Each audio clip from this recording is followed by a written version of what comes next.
Washington football. Woo!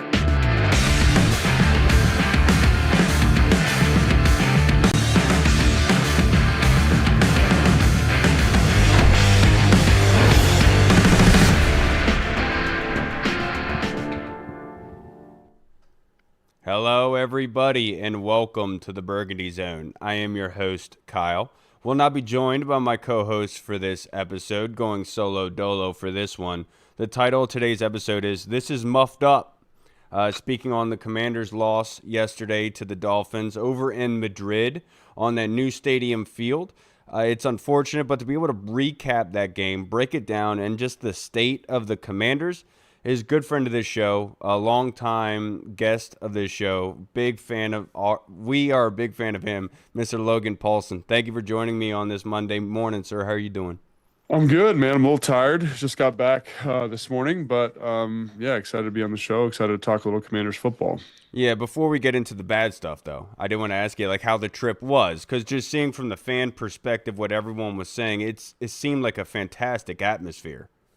Oh my gosh, man. I was really blown away, quite honestly, with the support of kind of the international Commanders community. You know, we went to the fan rally. There's people from the Netherlands, from Germany, from Wow. the UK, obviously from Spain. There are people there. So it was a really cool experience just to see how the game has grown and see how the fandom for the team has grown over the last, 15, 20 years. And again, the NFL did a great job. The stadium did a great job. What a great historic spot to have the game, so it was really fantastic overall. And the people in Spain and Madrid specifically were fantastic, very accommodating of, the Mall Espanol over here. So it was good. It was just a great experience, and it was really busy, but it was a lot of fun.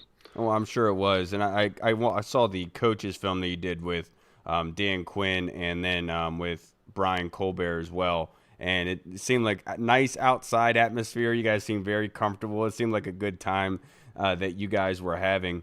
But to kind of bring this into the game, Logan, obviously Dan Quinn took over the play calling. And I said this on the last pod. I was like, maybe it's not we'll see an improvement of the defense, but maybe that has to do with like the competition level. Because there were some throws that Tua missed when rewatching the film and everything. But in your opinion, did the defense improve, or is it just missed opportunities from the other side? Obviously, it's probably a little bit of both when you take a step back and look at it. But I don't know. Like when I was watching this morning, I haven't watched through everything, probably about half of the game. I thought they played better. They played more confident. They seemed more assured of themselves. I thought Dan played a little bit more zone. I thought he had a good feel for, kind of big third downs and when to bring pressure. It seemed like they simplified some of the rules for the defensive linemen. Run fits were a little bit more consistent, which I thought was great. Again, those are things that I was really concerned about. Coming out of obviously the Seattle and the Detroit game. I just was like, I don't know what you do in this situation. I don't know how you fix this because it seems like a kind of a comprehensive infection of the defense in terms of lack of communication, lack of consistency. And then, I wasn't sure how you get that corrected in a week. And then obviously you get out here in Madrid, and I was like concerned about that. And in terms of things to be optimistic about, I was relatively impressed, relatively confident with how they played defensively and kind of the transition that they made in a week. Yeah, because you could almost say that the big plays necessarily didn't come from the passing game, right? I mean, Jalen Waddle, I think, was held to 3 receptions for 52 yards. They did attempt one deep downfield where Mikey should have picked that ball off. But for the most part, you could say the pass defense, they kind of did their job, but ever since the Chicago game, Logan, the issue has been outside runs, and obviously Miami pressed into that heavy in this football game. Like I thought they did Mike McDaniel and company did a good job of using the motion to one side, then running outside to the other, just to get the linebackers to move subtly just a little bit. But like in your opinion, what is that kind of issue with the outside run game all of a sudden? Is it as simple as the DNs not doing well enough and being able to seal the outside, or is it more so the secondary and linebackers getting to their spots? Well, I think you got to kind of take a step back and look at it more from like an X's and O's perspective. And when you play a team like Miami, they're going to show you a lot of different combinations on the perimeter. So there's some where it's like coming right at you, like on a traditional Zorro block where the tight end and the fullback are doubling and they're kind of trying to push you wide and attack that C gap inside the tight end's left Right. shoulder if it's an offensive right formation. Then they have other variations where it's kind of a tight bunch and we get down blocks. And so usually on the perimeter, you're getting, something right at you or something away or a puller coming towards you. It's very rare that you're getting kind of this four-dimensional blocking surface. And I think Miami, to their credit, they do a really good job of that. And a lot of teams have kind of since Dan Quinn and company have been here, have utilized that kind of tight bunch, tight receiver split to provide more consternation for the edge players. On the whole, I thought they played better. So, for example, like Jalen Holmes, I thought did some things where I was like, he's feeling this down block, he's widening the hole, he's forcing the back to cut back. Right. But then once that cuts back, then you look and you say, oh, how's that combination on the three technique? That's where the breakdown is, and that's why this is an 8-yard gain as opposed to a 3-yard gain. So Right. run fits, I think overall were better. I think the edge play was overall better. I think you look at a guy like Von Miller, for example, who's been thrust into a larger role on first and second down, and I say to myself, like, he probably isn't the most consistent player in that regard. So when he's in there, it becomes a little bit challenging for him. But I think overall, and again, like the bar was set extremely low the last couple of weeks. I think overall there was an improvement.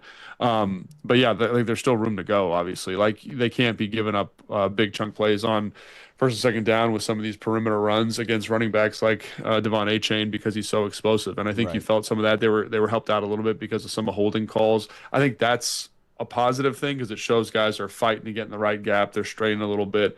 Again, it's not perfect, but I think it's definitely if you're looking for something to be somewhat optimistic about, it's a step in the right direction. And I know we were basically at step zero, but we've kind of stepped off of that a little bit. And in my opinion, defensively after watching the film, and again, like they're really banged up. I know that's not an excuse, but I think it provides some context here. Yeah. And I think that Dan Quinn and company, defensive personnel, did a good job of kind of weathering some of the adversity. Here's an explosive run, here's an explosive pass, but they only give up 13 points in regulation, 16 points obviously with the field goal at the end there. So Yeah, and I remember on the coaches film that that the team uploaded a day or two before the game, you talked to Dan Quinn, said this is like a similar situation that you had when you played with him in Atlanta, where he yeah. kind of took over the play calls. In that sort of instance, did you see kind of the same sort of like not results, but like the same sort of kind of improvement defensively? No, to me this was a much different kind of philosophical change. Like I felt like in 17, Dan or 18, whatever year that was, Dan kind of leaned more into the man coverages and that Okay. kind of thing. And this was a little bit different. I felt like he kind of more zone coverages, got away from some of the stuff that Joe Wood Jr. was doing. In my opinion, again, I'd have to go back and like look at the advanced kind of snap counts and things like that. But overall, I thought this was kind of a different pitch to throw for Dan, and I think he just kind of had a good feel for getting guys in good positions to be successful, when to bring pressure, when to play zone, a little bit more conservative, a little bit more bend but don't break. And I quite frankly, I think it paid off for them on Sunday. Absolutely. The Jonathan Jones sack, which was absolutely beautiful. They showed that kind of multi-front, multiple guys standing up. It confused the offensive line. Then here comes Jonathan Jones off the edge, and Tua had no idea he was there. He tried to spin out of it. He spun right into him. But a couple of the standout guys from the game, I know it's probably not many, like as terrible as the ending was. We don't want to pile on guys, but Jacob Martin stood out. But the one guy in particular, I asked you about him, I think the last time that you were on here, in Jordan McGee. I mean, every Yeah. single snap that he's on the field, Logan, he is making something happen. Yeah, no, I think you're right. I think it's good to see a young player develop the way he's been asked to develop. I think some of the tackles he had in space on Yeah. A-Chain were great, and I think those were really hard plays to make against a really dynamic player. I think we saw how dynamic he could be on some of those runs where it looks like he's bottled up and he squeaks through for 6 or 7. So yeah, I think it's great to see Jordan McGee playing more, and I think kind of showing why he deserves more opportunity with each Yeah. rep that he takes. I also thought, quite frankly, I thought all three linebackers played pretty consistently. Frankie's kind of playing more of a traditional on the ball Sam linebacker. I think he's doing a good job with that expanded role.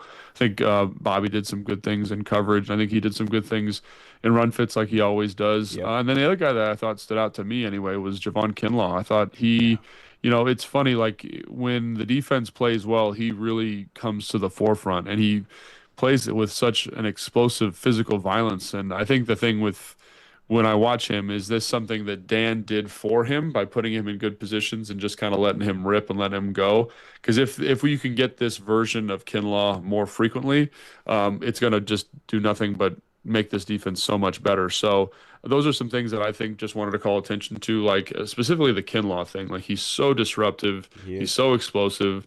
How do we get that version of him each and every week? Because I do think he covers up a lot of kind of ails, at the second level of the defense when he's playing this way. Absolutely. If you rewatch the game, the Ollie Gordon touchdown, they blocked him with the center and the guard, and the center Mhm. actually starts pulling him from behind Yeah, before Ollie crosses the line. I saw that and I was like, wait a minute. I know it's ticky tack, but I don't think you're allowed to do that, dude. But yeah. just showing how impactful he is and how many guys they really dedicate towards him. But I did want to ask you a little bit about Frankie because when I watch Frankie, especially in the run fits, man, getting out wide, he definitely is over aggressive at times. Like that one late in the game, Achan takes the pass behind line of scrimmage. We dang near have him, and then he picks up 8 yards on it. I think it was the Ollie Gordon touchdown drive. But like Yeah. with Frankie, is that like a consistent theme with him? That play specifically, I think I'm gonna just give credit to A-Chain. Like because I actually thought Jacob Martin did a great job sniffing that out. Like Yeah, that's a play that they like to run in that area of the field. That kind of little pitch pass, off the like the yep, whatever they call it, tap pass. yeah, And I thought Jacob did a great job kind of stringing it out. I thought the pursuit was good, and it really was just quite honestly a special effort by A Chain there. And I saw, with regards to Frankie as a whole, I think he played more consistently in this game. I thought the run fits were more consistent. I thought he set good edges at times, maybe getting a little bit too up the field on some stuff. But again, like this was the best game I've seen him play in a couple of weeks. This is the mm, best game I've seen the defense play in a couple of weeks. So fair, I know fans and I know I'm frustrated with the result of the game, but I think on the whole, it's much better than it was. And people are going to say, well, the team was worse, whatever you want to say about that. I'm not going to dispute that, but I think like just to be clear, it was very, very, very poor for 2 weeks in a row. And yeah. so to get back to this kind of level of NFL football, I think is a very positive step. And are there some things that can be cleaned up? Sure. But if they can play like this, they're going to be in more football games than they're not. And if the offense can play consistently, they're going to be in a good spot. So to me, I know this was a loss. I know people are going to be really frustrated. Like, I'm way more optimistic now than I was because, again, there wasn't a lot of things to be optimistic about versus Seattle versus Detroit. Here, at least, like, there's some positive Yeah. play. There's, 16 points is not a lot of points in an NFL football game. Again, you want to win this game. A lot of self-inflicted wounds, which I'm sure we're going to talk about here in a second. But overall, I think defensively much better. And I think Frankie, because you asked about him, played much better in this game than he has the past couple of weeks. Yeah, I agree with you. It's just a question I had about him. Just watch over the past couple weeks. I Sure. continue saying, "Come on, Frankie, come on, dude." Yeah. But Johnny Newton stepped in for Deron Payne, and it seems like in the trenches, the head-on-head blocks, he has a sort of issue with. But he has a propensity to get outside on some of those either swing passes or runs to the outside. He has a motor to him. With Johnny Newton, what did you see from yesterday and just his growth overall? And do you think that he possibly has more of a knack to be playing more outside, like an elephant edge, so to speak? Yeah, I think the thing with Johnny that's tough is he's not like the longest guy, and usually Right. guys in the interior have some type of length. Even guys that are shorter in stature have a little bit of length where they can kind of help fight off blocks and stuff. So I think, like you said, like Johnny's done some good stuff this year with his motor. You feel him, like in pursuit specifically. I think there's some areas where, again, like it's really challenging playing three technique, playing shade on the interior when you're seeing all these double teams all the time. But I think that's an area that he can improve. I think that's an area that Kinlaw can improve as well. Yeah. Like there, it's just a challenging thing on the interior. I think the area that I'd want to see him, Johnny, kind of continue to progress is as a pass rusher. Like one Mm, of the things he did so well in college was win in those one-on-one opportunities, and we've seen glimpses of that over the course of the year. But just the consistency of that is something where I'd say, you're never going to be an elite, run stopping defensive tackle, for example, right? You're never going to be that guy. but can you be a little bit more consistent as an interior pass rusher? And then can we put you in situations where you can run to the football like we've seen him do a couple times this year? I think back to the Chargers game, obviously against the Dolphins, which is great. Love to see that. But just finding ways to kind of speak to that skill set a little bit more, I think is something I would point to. And again, like maybe he's never an every down guy, but like, can he make the downs that he's in on like a little bit more impactful? I think he's athletically capable of doing that. And I think it's also important to remember like this is essentially like his rookie year because of Right. the injuries that he suffered last year. So can he continue to grow? Can he continue to develop? Can this staff provide an environment where he can continue to do that? Those are all questions that I'm kind of keeping an eye on with Johnny Newton. And again, it's cool to see some of those splash plays, but again, it's the consistency with again the pass rush and some of that early down run stuff, I think. I absolutely agree. Now let's switch over to the offensive side of the ball. I had this Yeah. Chris Rodriguez, man. He absolutely plays the game the way you're supposed to play it. I mean, he runs through the hole at 100 miles an hour, doesn't slow down a bit. It helped out in the passing game, taking some plays that should be negative or even yards, and he's able to get positives out of that. Marcus Mariota kind of talked about it in his post game presser. Like right now, it's stupid to even ask the question, but like the running back room in total, it seems like that's the best unit on the team right now, just in terms of health considering. Yeah, I mean, I'd probably point to the offensive line maybe as the one, that That's is fair. getting healthier at the right moment. But I think the running backs are doing a great job. They're both younger guys. I think they both kind of have different, to make a pitching analogy, different throwing styles. And I Yeah. think with Chris Rodriguez, the thing I love about him is he just seems to keep the offense on schedule a little bit more consistently than Bill Krosky-Merritt, who I think is extremely talented, obviously. Right. So I think like it's been great to see C-Rod get some more opportunities early in games. I think that's where he's probably most effective of the backs that we have. And I think it's great to see McNichols make the explosive opportunities in the pass game. Seems to make one every single week. Yeah. He does a great job in pass protection. And again, like finding a role for Bill where he doesn't have to press, he doesn't have to be the guy right now. Because again, you see how explosive he is, you see how dynamic he is. Like I think that's just going to take some time for him to develop into this player we all think and know he can be. So I agree. I think it's been great to see the running backs come along. I think Cliff's done a great job, quite frankly, in this game specifically of getting into some different personnel groupings, finding different matchups. Brandon Coleman did a great job as like the big Y Yep. tight end in this game and just keeping the offense on schedule. Like that first drive was 10, 11 plays, whatever it was awesome to watch. Physical, there's a nice mix of play action, RPO, quick game. And like that's when this offense is at its best. It's hard to call an offense that way, quite honestly. But Cliff did a great job diversifying the run fronts that the defense has to work with, and I think the running backs, like you talked about, did a great job, especially Chris Rodriguez, of keeping the offense on schedule, especially early. Yeah, that Jeremy McNichols catch that he was able to on third down be able to get a first down on, where he juked two of the linebackers out in open space. I mean, he just like you said, he continues every time he gets. It seems like every game he makes a play like that to be able to move the change for Washington. The big standout one was against the Chargers, of course, but I wanted to ask you a little bit about overall like Cliff's game plan Mm. because that touchdown pass to Debo. I don't think that we have seen that yet. I think that's the first time that we've seen that in a game. And my goodness, I thought that was absolutely beautiful. Yeah, no, I think we ran that same play versus the Chargers, Okay. although it was to Bill Krosky Merritt, if I remember correctly, kind of that same angle out of the backfield, release the offensive line, screen set up. And again, it was great to see Debo catch the ball because I think that's where he's at his best, is kind of like in those moments, getting downhill, staying square, kind of in that punt returner, kick returner dynamic. So, yeah, I think it was awesome to see Debo get some touches like that and kind of show up again and feel his explosiveness. I think that's the other thing. Past couple weeks, you felt a little like heavy legged is maybe the word to kind of or the way I would describe him. So to see him Mm. make that play, get explosive touch, score a touchdown, even the Wildcat stuff, like he's just such a powerful runner. So finding ways to get him more touches, I think, is really fantastic. Yeah, and again, like the more you can get him involved, the more the offense can stay in rhythm and on schedule. I think you're going to see him more, him impact the game more. Yeah, I wanted to ask you this. I'm not trying to belittle anything that Cliff or anybody, the offensive line, what they're doing.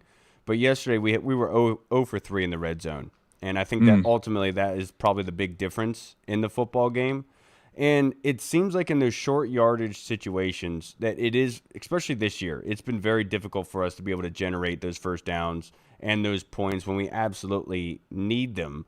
And our, like you talked about, our offensive line is healthy. It's getting healthier. The guys are gelling together.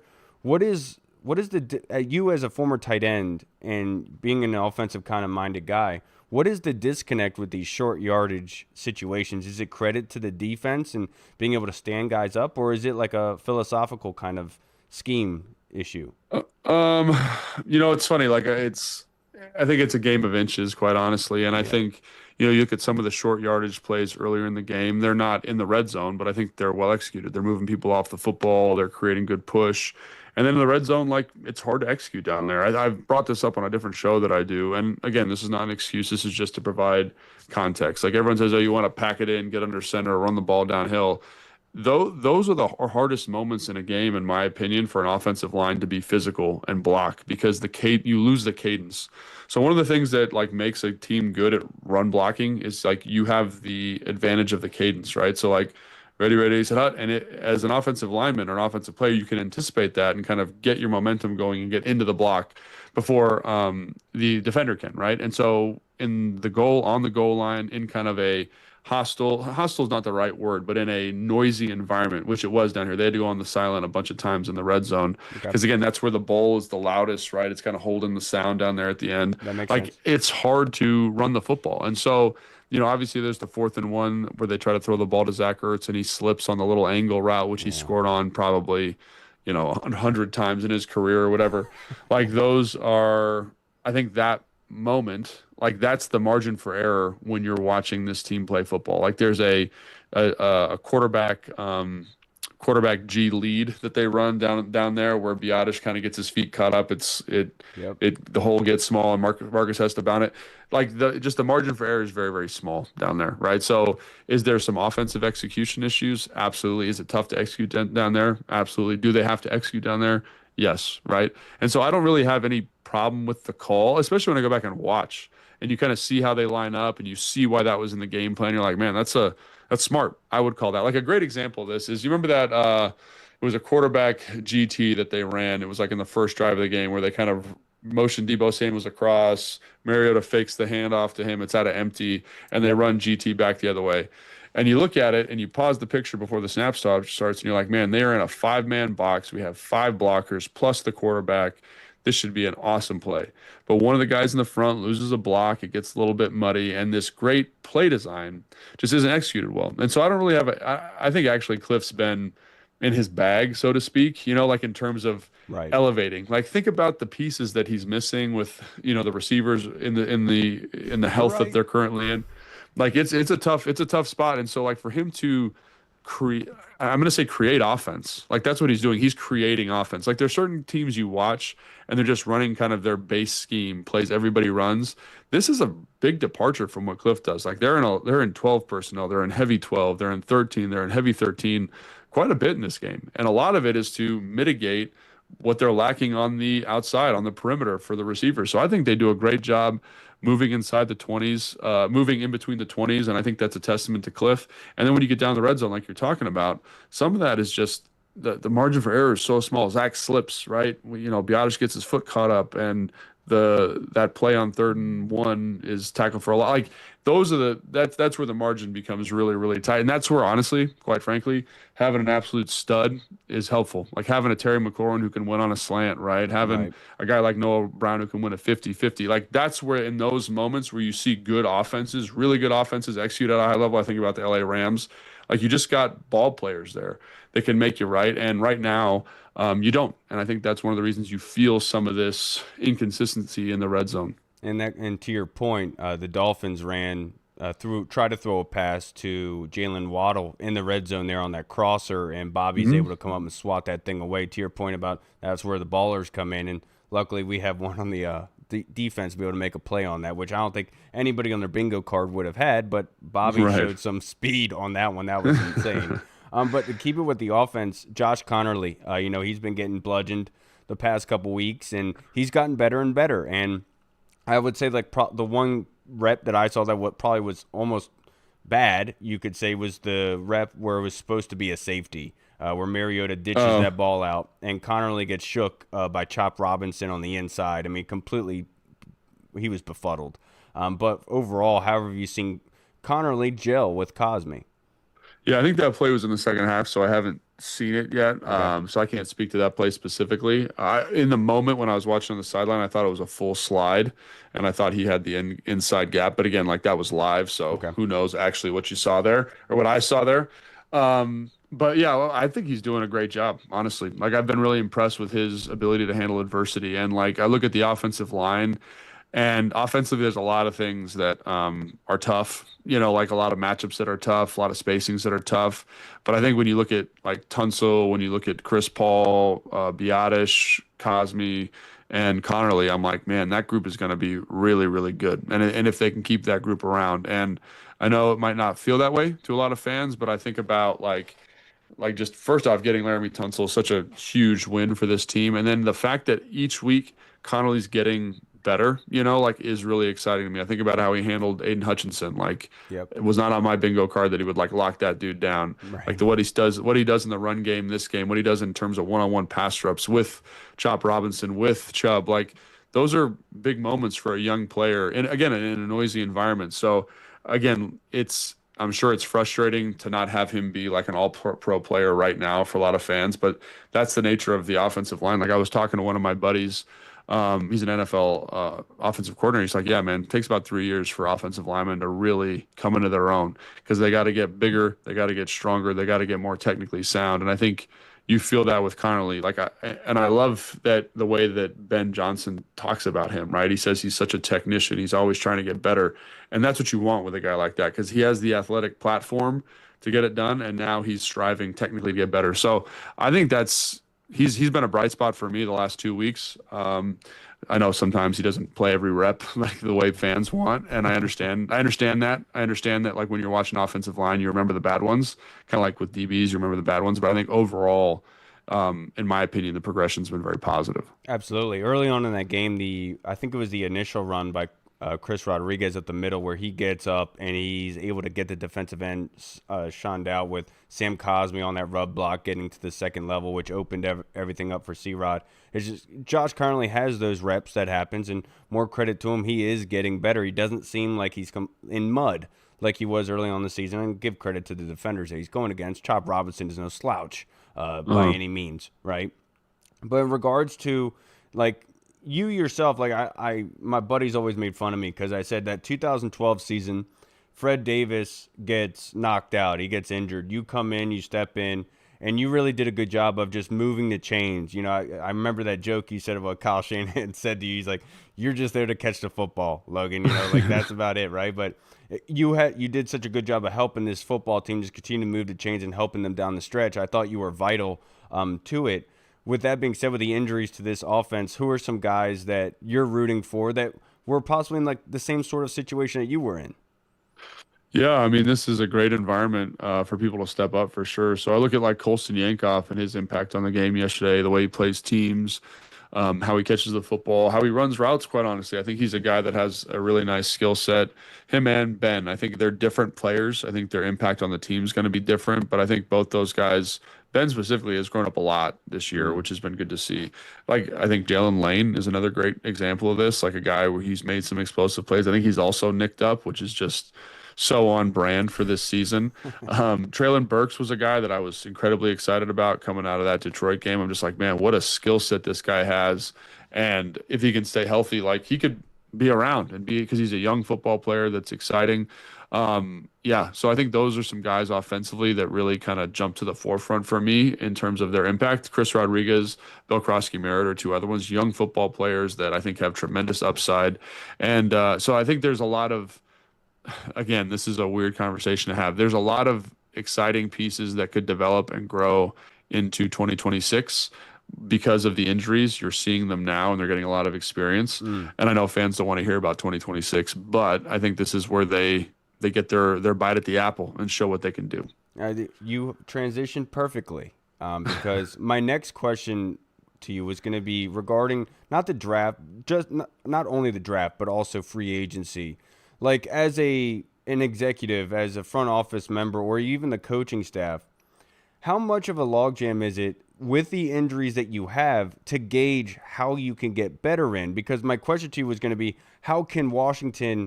what areas can Washington get better in heading into next season? But in the same breath of me thinking of asking you that question, I'm like, it's got to be incredibly hard due to the injuries because you really don't know what you ultimately have throughout an entire season. This is a great question, and I think one of the things that I would like to convey to the fan base is that you're always trying to get better at every spot. And I Right. think that when you have a bunch of injuries like this, it helps you see where your depth is lacking. And so, like, I think right now, first and foremost, you look at the edge spot specifically and say, man, do we have enough ball players there, guys that we really feel good about, that we're really excited about? And like I said, like I think Jalen Holmes had a solid game, right? But was he playing as well as like Dietrich Wise, for example? No. And I Right. think this is something the fans have been talking about.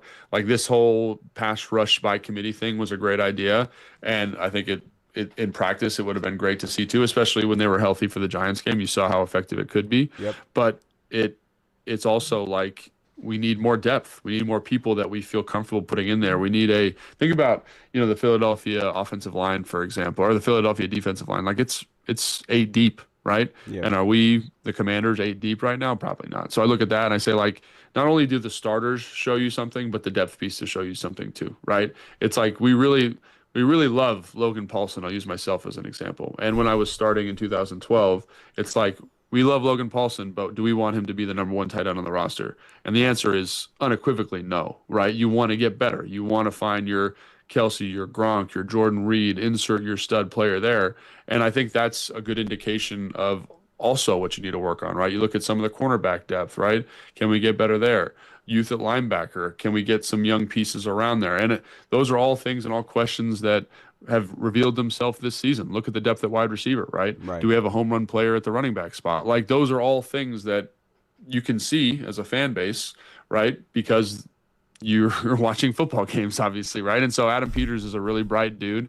He's watching these games too. He knows what he has to go out and find, and thank God he's really good at it. And he's got a hell of a job to do this offseason, but there's nobody more up to the task than him. So Yeah, and you being a former player, I talked to Doc Walker a couple weeks ago, and I thought it was a fantastic answer that he had regarding Jaden, and saying that like NASCAR owners can't be worried about the car. You just go out there and you race, right? But with Jaden's kind of season this year, looking at the overall end record that it could be for Washington, there has been some talks in the fan base if Jaden should even suit up again if he's healthy. But you as a former player, how do you look at that kind of situation? Would you say no, if he wants to play, he plays, or are you concerned about 2026 and possible an injury happening?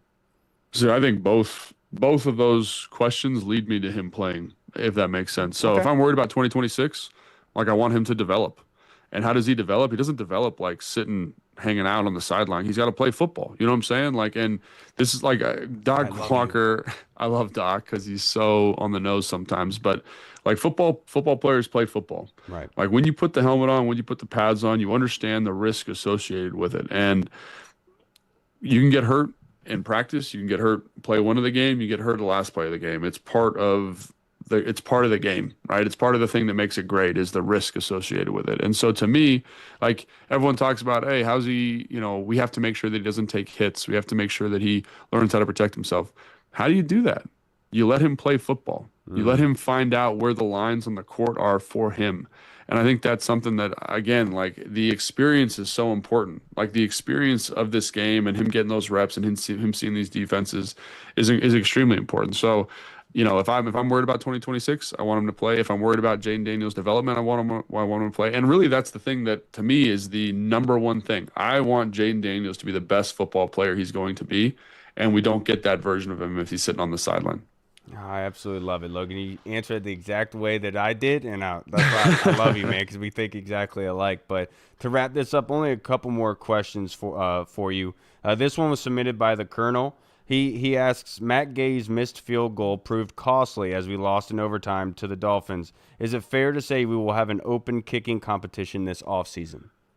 I mean, I think every position is like an open competition for the most part, and Yeah, I mean, I think they're going to find somebody to bring in here and to compete with Matt. And I think Matt would expect the same thing. Like in these big moments, you got to make some of these kicks. And I think he's been relatively consistent inside of 50. But right now, given the kicking landscape, like the expectations for the position seem to have changed quite a bit. Right now, the teams are looking for guys that can make it from 60 consistently. And is Matt that guy? So I do think there will be a competition, and I think that's probably appropriate. And, yeah, for sure.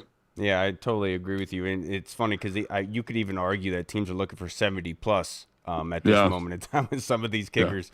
It seems like some of them are on steroids. It's absolutely insane.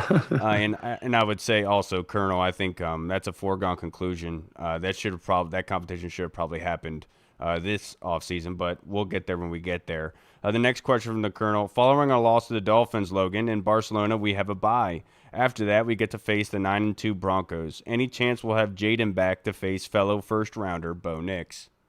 I have no inside baseball on that, but based on what I've heard and when I've talked to doctors about dislocations, like if the ligament damage is minimal, which it sounds like it is based on the team's comments and the fact that he's not on IR at the moment, I would say, yeah, is it going to happen for sure 100%? I can't make that kind of declaration, but I'm optimistic that he would be back for that game.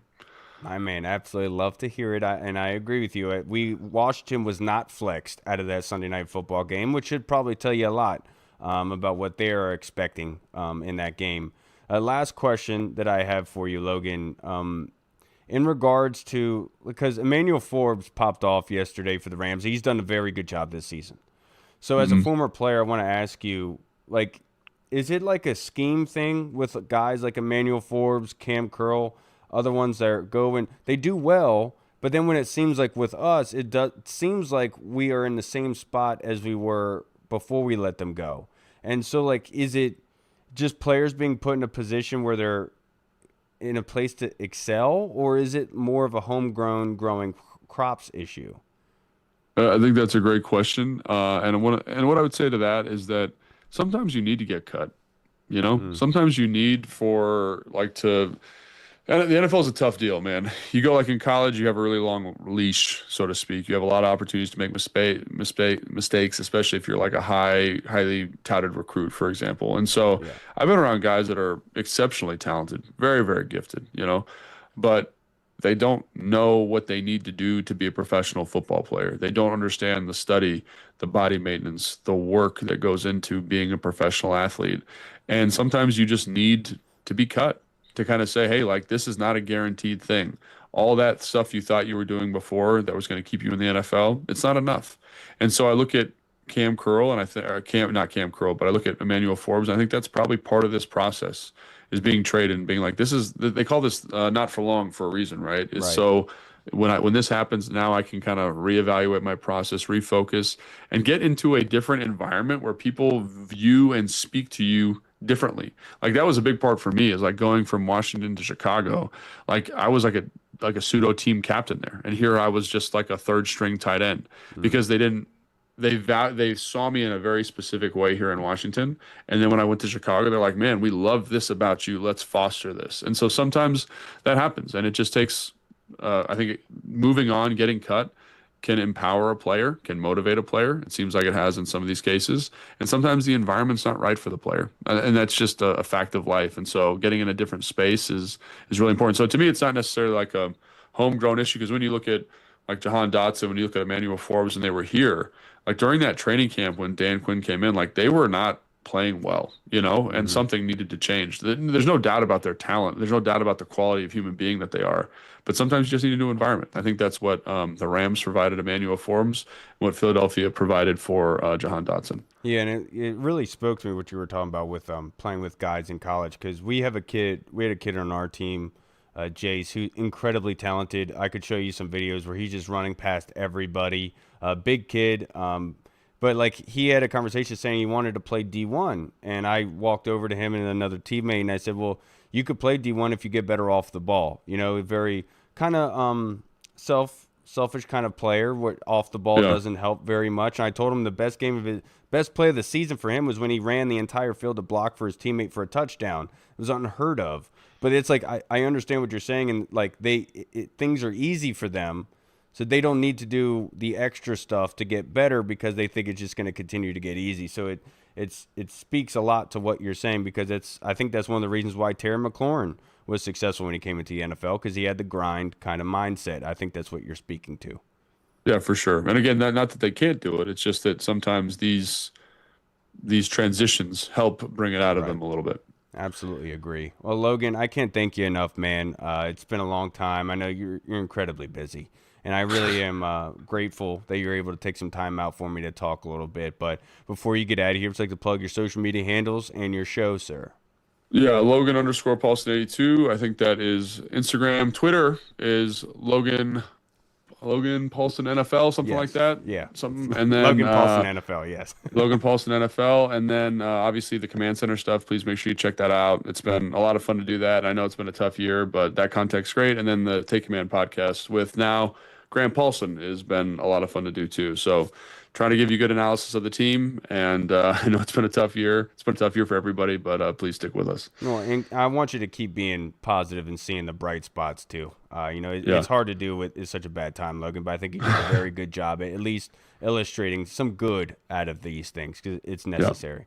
Have a good day, brother. I really appreciate you. Thanks, man. Appreciate you. All right, everybody. We just spoke with the man, Mr. Logan Paulsen. Always appreciate his time, being able to come on here and talk to me, because I learn a lot from him, and I lean on him for some very important questions that I have regarding the team. But I did want to answer this from the Colonel. He said, any chance we'll have Jaden back to face fellow first-rounder Bo Nix? I think there's a really good chance of that. In my personal opinion, I think that Jaden finishing the year with some good confidence heading into next season is very important. As much as we are concerned about injury and what that could derive from that, that's not the way you want to kind of live by playing football. You don't want to play it scared. You want to go in with the right mindset and that things are going to get done, right? And in regards to Matt Gay, I think that's an easy question, Colonel. I appreciate you for asking the question, but you can't go into these games saying, I don't know if we could kick a 50-yarder. Like that is such a – the big difference in the game was the missed field goals. I think we can all agree on that. And I know Matt Gay is kind of wearing the loss very heavily. I know he has before. But Mikey also has to share some of that blame. The inability to get these red zone touchdowns shares the blame. It's a team. You win as a team, you lose as a team overall. But you can't go into these games saying, I don't know if our guy can even feel confident in your guy to be able to kick a 50-yarder. You have to be able to have that confidence, and it sucks that that's where he is right now. And it's just it seems like always with Washington that we've had issues with kickers. I mean, even dating back to like the 2000s where David Akers was on this team and he leaves us and has a long career with the Eagles, or like Graham Gano. We had Graham Gano here, and then he goes to Carolina.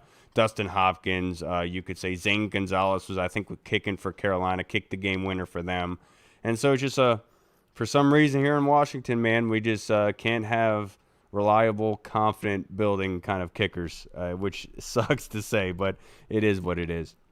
The next question from Chris Comerton in the Discord. How does the current roster and salary cap situation position the Commanders for free agency and the draft compared to their NFC East rivals? So for the cap, I'm pretty sure we have, I think, like 60, something like that.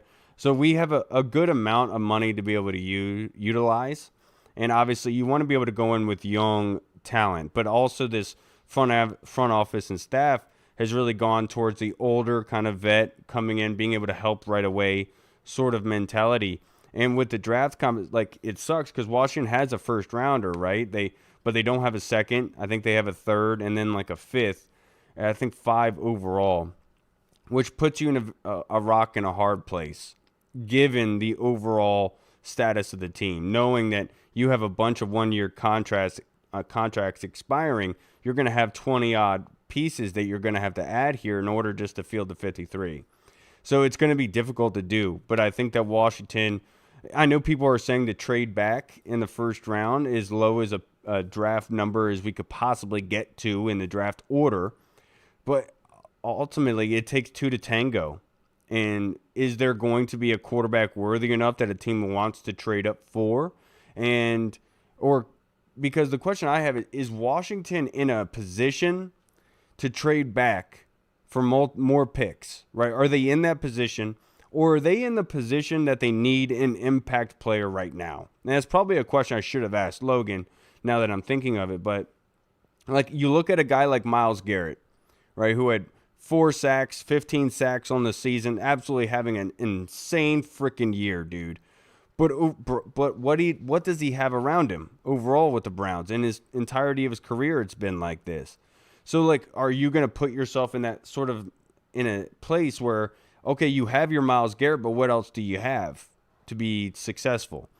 Even though you have the best defensive player in the NFL on your team, are you overly successful everywhere else? No. But I would also say that Washington has that quarterback piece, which is obviously the most important one. So if you do get an impact player like somebody who could, like an Averill Reese, which I don't expect Washington to be in a position to get, but if you were in that kind of position, that kind of impact player really does go downhill in the terms of helping the secondary, helping the linebackers, because there's extra attention to him, where it speeds up the passing reps. It speeds things up. It helps that secondary be able to hold those coverages a little bit more, to be able to get the ball out of the quarterback's hands. And that can go a long way. So my big question here, Chris, is Washington really in a position to bypass an impact player in order for more draft capital? And I'm not necessarily sure about that, because you do have a bunch of money in draft in cap space. Do you spend that cap space more so in generating that kind of roster construction, or do you go for the impact player in free agency where you allocate that funds? And that's a big question for Adam Peters this offseason, is what do you ultimately do? Where do you put the chips in the impact players? Is it the free agency aspect, or is it the draft aspect?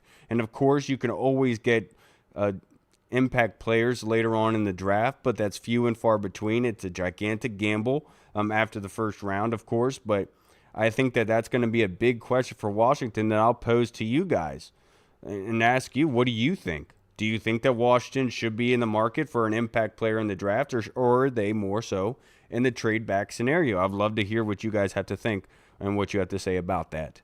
Next question is from Deluxe. A cornerback blitz got home. When is the last time you saw a cornerback blitz from this defense? It's been a long time. It's something we talked about in the last episode, and I loved what DQ did on that third down by standing up Bobby Wagner on the line, having Frankie Louvu there. I think the only down lineman on that rep, Deluxe, was Javon Kinlaw. And so you can see that the quarterback, the offensive line, their eyes are generated on that D-line, because they're trying to figure out, all right, who's going to be the one rushing, who's the one abandoning. Obviously, Bobby Wagner is the one that ultimately ended up coming back out into zone, which just confused them a little bit. But that pause, that hesitation, that little focus on the defensive line took eyes completely away from Jonathan Jones, that nobody was expecting it, including Tua, who was even in shotgun there. And so it was a beautiful play call, and it's something that Washington has sorely needed. And that's a situation where they completely blindsided them, and they had no idea it was coming, and that's why you run those type of plays. You have their focus somewhere else, and you come from the other direction, and you get one over on them. And that was a fantastic play call by Dan Quinn. I thought that was what has been needed for a long time. Is you can sit here and say that you can run the 4-man rush in hopes to get home and have more guys in coverage. But right now, that 4-man rush and having extra guys in coverage is still getting you bludgeoned to death. There has to be a change. You have to force the issue, and the best way to do that is by forcing the pressure. And so hats off to Dan Quinn and the defense for a very good day yesterday. I think Mikey Sainristil, Jonathan Jones and company, they did a good job in pass coverage. They didn't get the door blown off of them in the passing game. Obviously, the run game has a lot to be desired on defense, but for the most part, they did a very good job, and they did not allow huge, gigantic plays throughout the entire game. And I think that they deserve a lot of credit for that. I just wish Mikey would have picked that damn ball off. And I don't want to get on too much about the muff punt, dude, but everyone knows the number one job of a kick returner and a punt returner is catching the football. Number one. every single time. I don't care what you have to do with the ball in your hands. I got in an argument with a fellow coach this season because he wanted a kid to be on kick return, which was my unit. And I was like, look, I understand that he's electric and he's quick. He has a fast twitch. He can get away from guys. But he has a very tough time with his hands. And I'm scared to death of having the ball kicked to him and that being squandered and muffed. And then we give an opportunity to the opposing team. I'd rather the reliability of being able to catch the football. And that's the unfortunate part because Mikey knows he should have caught it, and I wish he would have. But, you can't really cry about it too much, man. It wasn't just Mikey's muffed punt. Even though it was a crucial play, he knows he's got to do better than that, and I expect him to do better than that. I just wish Jalen was out there. Unfortunately, he got nicked up, of course, because every single time somebody jumps off and does well, they're out of here. That's just the way this season is going. The next question from Deluxe. Washington kept an opponent out of the end zone for a half for the first time since week 1. What was the biggest difference you saw in the defense? Was it what you wanted to see? Yes and no. Like, obviously, I respect Logan a lot. I respect what he has to say. I thought the perimeter run game is still an issue. And I still find an issue with the linebackers being able to get over with the DBs coming up and make a play.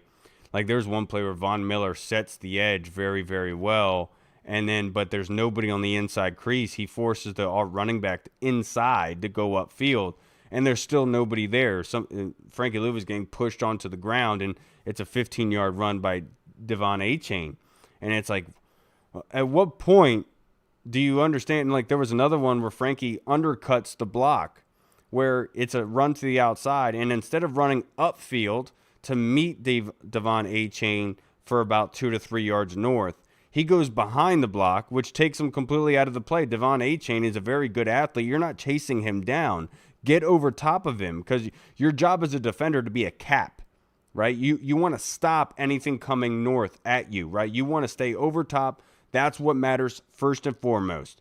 And that's one play where it's like going underneath. It's like you have to have better instincts than that. You have to know that you go over top of that block so you can get over top of that runner to stop his feet so you can bring him down and you and your friends can tackle and bring him down. But overall, defensively, they did exactly what they needed to do. They forced them to dink and dunk down the field. They held them to 1-5 in the red zone. That is the bend but don't break mentality. They hung tough.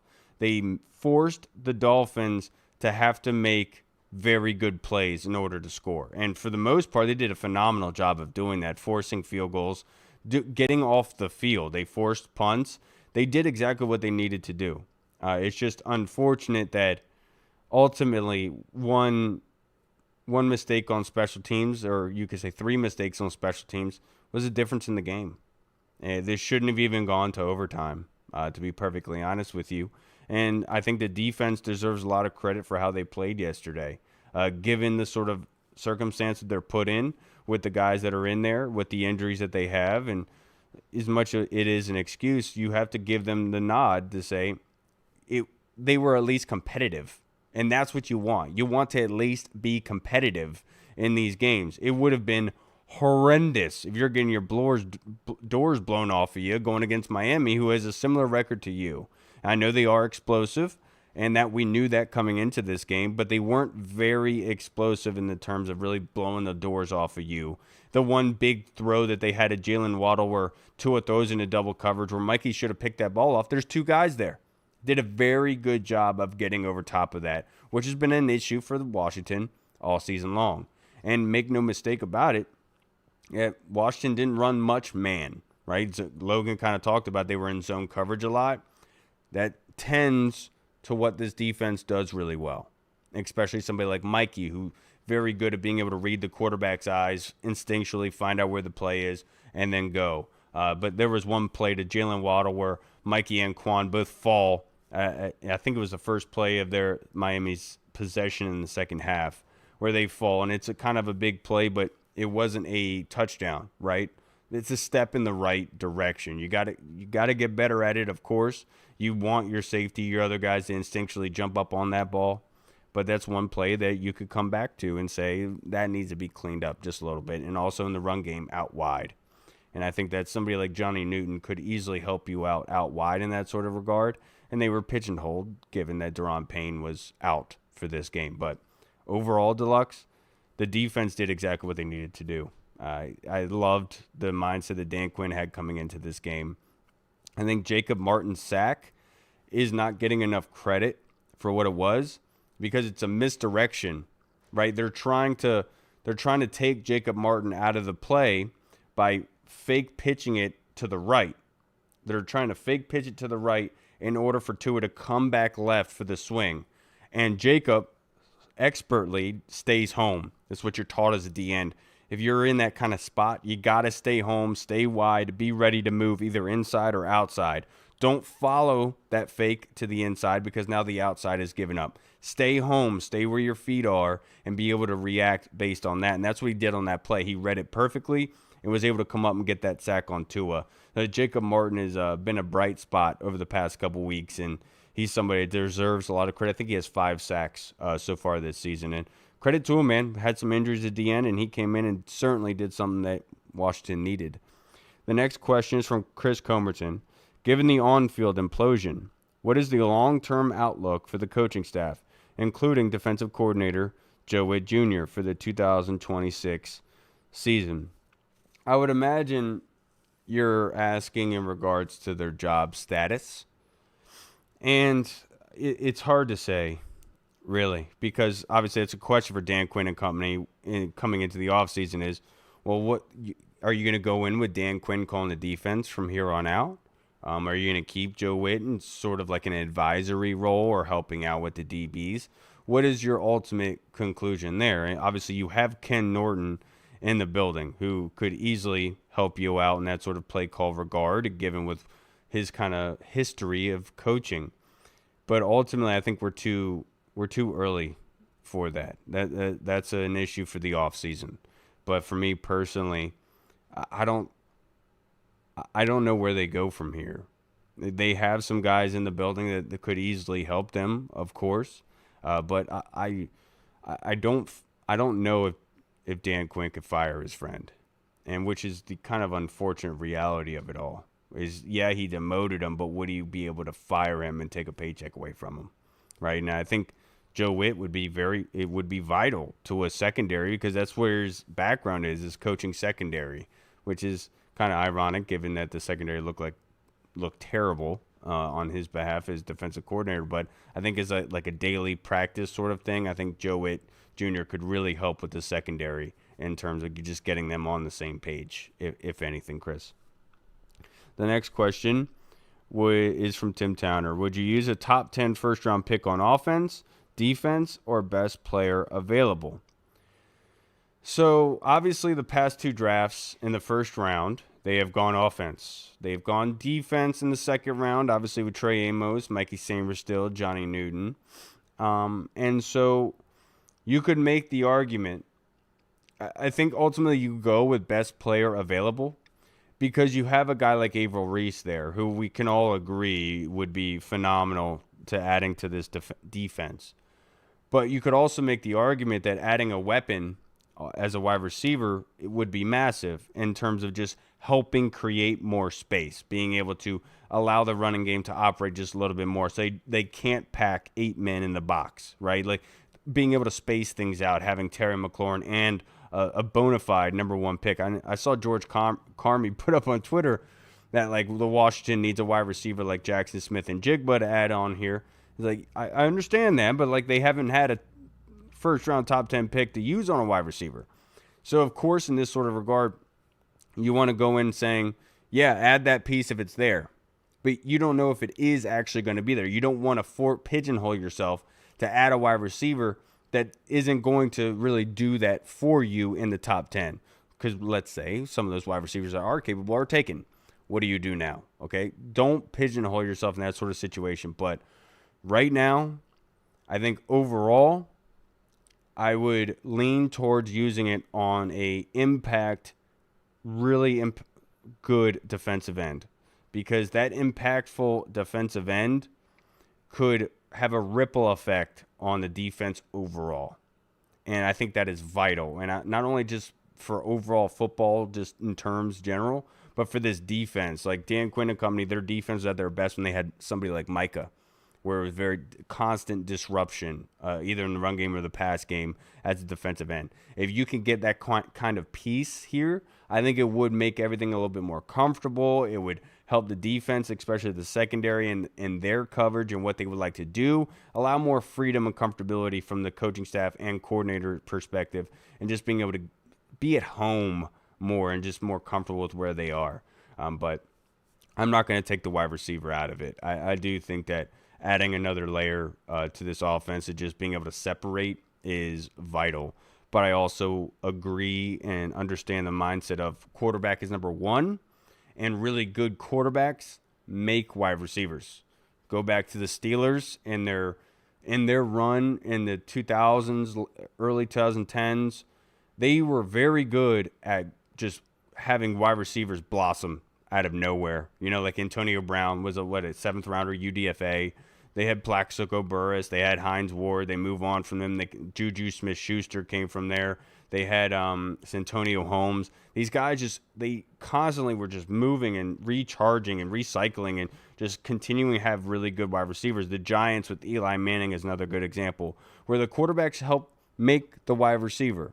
And that's ultimately what you're trying to do here with Washington, is that you don't necessarily need to use those top 10s to be able to get top 10 production out of a wide receiver, if that makes sense.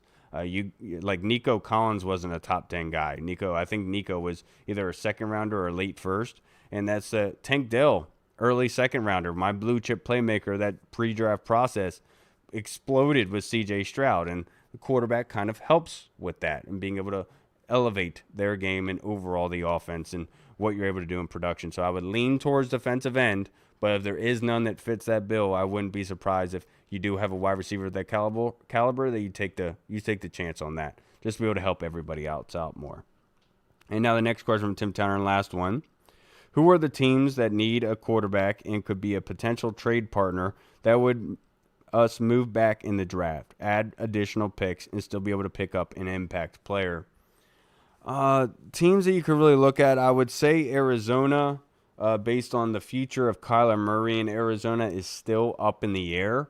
And given that their team really isn't that far away, overall they have a very good defense. It's just like the injuries and everything, losing Marvin Harrison is kind of taking them back a little bit. They've lost literally every running back on their roster, it seems like, up into this season. That's somebody to keep an eye on. I wouldn't put...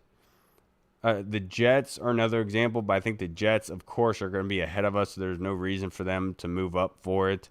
The Saints are another one, but the Saints most likely are going to be ahead of us as well, given the circumstances.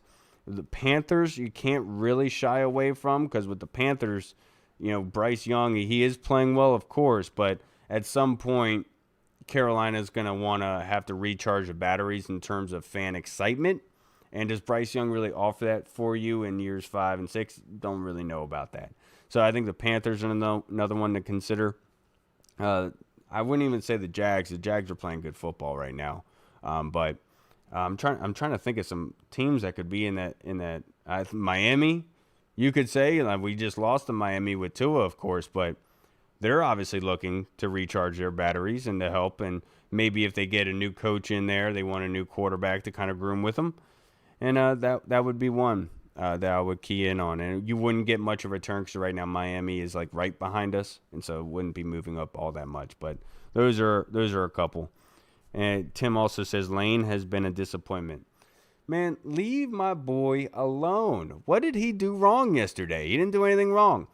He did get nicked up, and that was a great tackle by Davis, the safety. I mean, that was a thumping play, and you could obviously see that it messed up his ribs or his hip, something along those lines. And to be honest, Jalen Lane is not a kick returner. He's a punt returner. And he hasn't had any real issues besides on punt return, besides letting one roll out the one that he shouldn't have, right? Like, obviously, he had the fumbles on kick return, but it's not like the number one job of a returner is catching the ball, Tim. And that's what Jalen Lane has done. He even got you a touchdown early on in the season. So I think that, especially with these rookies, we need to calm down just a little bit. Calm down. I know the season sucks. I get it. I totally do. But the young guys getting the reps now is a good thing for the future going forward. And Once into Yard says, need impact players, Chief. I agree with you, man. I totally agree with you. We do need impact players, and that's why I'm more shying towards staying where you're at in the draft. Look, I'm usually on the board of trading back, but is it a guarantee that even if you trade back, you're going to get a impact player? I'm not sure if I'm willing to mortgage that. Just like this same argument, Chief, happened when the Jaden Daniels draft, right? Some people were saying trade back, keep Hal, trade back, build up the rest of the team with some roster picks. Like, I get it. I do get that philosophy, but you need the impact player. Like, there's no doubt in my mind you go and select that impact player. And I feel the same way right now, once into Yard, that you need impact players, and an impact player could really, really benefit this team by adding them either defensively or offensively in terms of being able to help out other positions and units on the field and being able to either produce points or stop them. All right, everybody, that's going to wrap us up for this episode. If you made it this far, you're a freaking champion. I appreciate you guys. I hope you have a wonderful week. Don't let this sour you up. I'm sure we're used to it at this point, of course, and God bless you all. I love you guys who watch this. You're family to me, and I appreciate you. We'll see you again on Friday to break down just the bye week and the status of Washington. All right. Have a good one, everybody. Have a safe week. Enjoy it. Washington football. Woo! What's up, everyone? This is Kyle from the Burgundy Zone. We are releasing our own merch to support the show. If you want to rock the Burgundy Zone logo or you want to see Reed's face on your shirt, we got it. We're starting with t-shirts, hoodies, and zip-up. So if you're a fan of the show, make sure you snag one before they are gone. Check out the link in our bio on Instagram, or you can find the link in the description of the video. Thanks again for all your